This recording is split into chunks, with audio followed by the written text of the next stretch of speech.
14 Scottish Highlands, ghost towns. Nobody talks about what you're looking at right now. Was a thriving community of 400 people, farmers, families, children. And then, in a single decade, they were all gone. Not from plague, not from war, just gone. And the government tried to make sure nobody ever went looking. The Scottish Highlands are one of the most dramatic landscapes on Earth.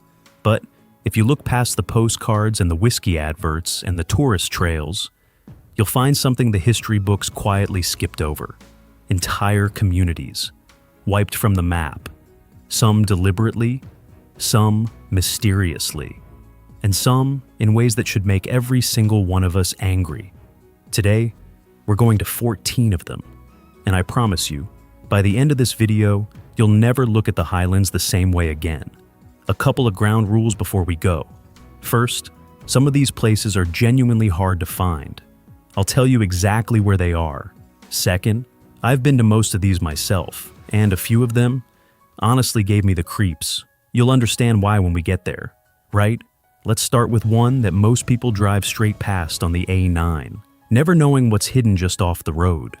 Bad Bear. Even the name sounds like a warning. This clifftop settlement in Caithness was built in the early 1800s by families who'd been forcibly removed from more fertile inland land, pushed to the very edge of Scotland, literally. The cliffs here drop straight into the North Sea. And here's the detail that gets me every time. The wind on these cliffs was so violent, so relentless, that the villagers had to tether their children and their animals to rocks to stop them being blown over the edge. Think about that. These people were clinging to existence by a rope. By 1911, the last family had left. Today, there's a monument, and the ghosts of the walls, and the wind that never, ever stops. Move south to Argyll, and you find Arraconan, a township cleared in 1848. The landlord needed the land for sheep. The people needed the land to live. The landlord won. What makes Arraconan different from dozens of other clearance villages is how well preserved it is. Walking in there feels like the inhabitants left last week, not 175 years ago. Roofless, yes, but standing, defiant. Like the stones themselves refuse to fully give up. There are still lazy beds here, the old ridge and furrow farming system, carved into the hillside. Somebody dug those by hand, somebody planted food in them to feed their children, and then somebody with a piece of paper decided none of that mattered. This next one's a bit different. Alt Bay isn't fully abandoned. The modern village survives nearby. But the original Alt Bay, tucked away on the hillside above Loch Ewe, was quietly left behind as people drifted down to the shoreline over generations. What remains is a strange kind of double ghost. A place that didn't die dramatically, it just faded. Some of the walls are so low they're barely visible under the heather. You're walking through a village and you don't even know it until you stop and look down at your feet. We're only 3 locations in, and these are the easy ones, because coming up, we've got a village that was flooded on purpose to make a reservoir. The people didn't even get to take their furniture. And one that was used as a military testing ground and still has unexploded ordnance in the ground today. You are not going to want to miss those. Back to Skye, and to one of the cruelest chapters in the whole clearance's story. Swisnish and Borareg, 2 communities on the southern coast, were cleared in 1853 by Lord Macdonald's factor. The families who refused to leave were physically dragged from their homes, in autumn, with winter coming. Today you reach these places on foot, a long, boggy walk that keeps most visitors away. Which maybe explains why, when you get there, it feels so untouched, so raw. The silence isn't peaceful. It's the silence of something that went wrong and was never made right. Out to the Western Isles now. North Uist is already one of the most remote places you can drive to in Scotland. Saon Loch Moor is one of the abandoned settlements on its southern shore, a scattering of black house ruins by the water's edge. Black houses, if you don't know them, were the traditional Hebridean homes. Thick stone walls, thatched roofs, shared living space with the cattle in winter for warmth. They look brutal from the outside. Inside, they were full of stories, music, and Gaelic, a language that was being squeezed out at the same time as the people who spoke it. This one, you genuinely cannot visit. Gruinard Island sits just off the Westeros coast and looks, from the mainland, like a perfectly normal small Scottish island. Green, rocky, peaceful. It is not peaceful. During World War II, British military scientists used it to test anthrax bombs on sheep. The entire island was contaminated. It wasn't officially declared safe until 1990, after they decontaminated it with 280 tons of formaldehyde. There was never a permanent settlement here, but there was a farmhouse. It's still there, and the island is still watched. Some places are abandoned for understandable reasons. This one feels like a warning. 7 down, 7 to go. And I've saved the one that actually made me lose sleep for later. A village that was deliberately drowned, the church spire still visible above the waterline on dry years. Keep watching. Strathnaver is the clearances in its most concentrated, most devastating form. This valley in Sutherland saw some of the most brutal evictions of the entire period.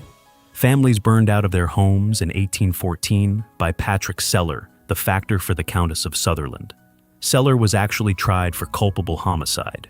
He was acquitted by a jury of landowners. The valley that was once home to hundreds of families is now mostly empty moorland. There's a museum in Betty Hill that tells the story, and a trail that takes you through the ghost of the community. Walk it slowly. Loch Garry near Invergarry, and the drowned village I promised you. When the dam was built in the 1950s and the loch level rose, the old township went under. Farms, a school, a community hall. In exceptionally dry summers, when the water level drops far enough, the tops of walls and gable ends reappear above the surface. Like the village is trying to come back. Locals say on very still, very clear days. You can see the outlines of the buildings from a boat. I've been out there. The water is dark. You don't see much, but you feel it. The island of Rothesay, off Skye's east coast, is famous for its flat-topped hill. Less famous, the cleared settlements on its northern end. After the clearances, the northern part of Rothesay was left to go wild, and it shows. The ruins are deep in undergrowth, reclaimed so thoroughly by nature that in summer you can barely find them.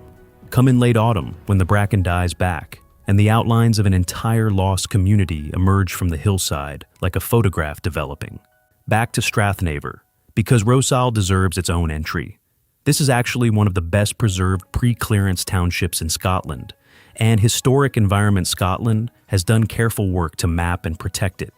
You can walk a marked trail through the outlines of at least 12 houses, a kiln barn, and field systems.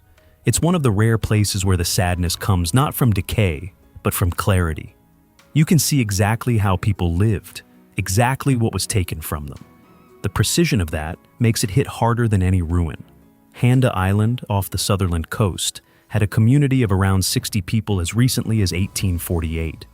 They had their own social structure, a queen, elected each morning, whose job was to settle disputes for the day. When the potato famine reached the island, they emigrated almost overnight to Nova Scotia. The island is now a wildlife reserve, but the ruins of their houses still ring the old bay, small, stubborn, salt-bitten. Strathconan was cleared multiple times across the 19th century. What remains are the shells of farmhouses scattered up the glen, along a road that now leads mostly to a fishing lodge where wealthy people pay a lot of money to catch salmon in a river that once fed whole families for free. You can't talk about Highland ghost towns without St. Kilda. The archipelago 40 miles west of the Outer Hebrides was home to a community for at least 2,000 years. By 1930, they asked to be evacuated. The last 36 residents, exhausted, underfed, and slowly dying of flu and infant tetanus. On their last morning, each family baked a loaf of bread and left it on the kitchen table. Nobody knows exactly why. Some say it was tradition, some say it was hope that they might come back. They never did. And the last one. I want to save this one because it's not the most dramatic or the most remote or even the most historically significant. But it's the one I keep thinking about. Acanias, a small township in Glen Orchy, cleared in the 1840s. The ruins aren't impressive. Low walls, grass growing through the middles of rooms. There's no sign, no heritage board, no trail. You just come across it if you know to look. I sat there for about half an hour. It was late afternoon. that golden Highland hour when the light goes sideways and everything turns amber. And I tried to imagine it full, the smell of peat smoke, a dog barking somewhere, someone singing in Gaelic, and I couldn't quite get there. The gap was too wide. And that's what the clearances really cost. Not just the buildings, not just the land, the continuity, the living chain of people and memory and language and song that was severed, deliberately, by people who thought they knew better. We can walk these places, we can read the names on the maps, but we can't hear them anymore. And that might be the saddest thing of all. 14 places, 14 communities, all of them real, all of them forgotten by most people, and none of them as far away as you'd think. If you've made it this far, thank you, genuinely. This kind of history matters, and the fact that you're interested in it matters. If you want to visit any of these, I'll put a full location guide in the description, including which ones you can actually reach and which ones, like Gruinard, are better admired from a safe distance. If this video hit you the way it hit me making it, subscribe, because next week we're going somewhere even darker. The drowned villages of Wales, where whole valleys were flooded to supply water to English cities. The communities weren't asked, they were told. And if you know someone who'd care about this history, share it with them. These stories survived this long because people kept telling them. Let's keep telling them.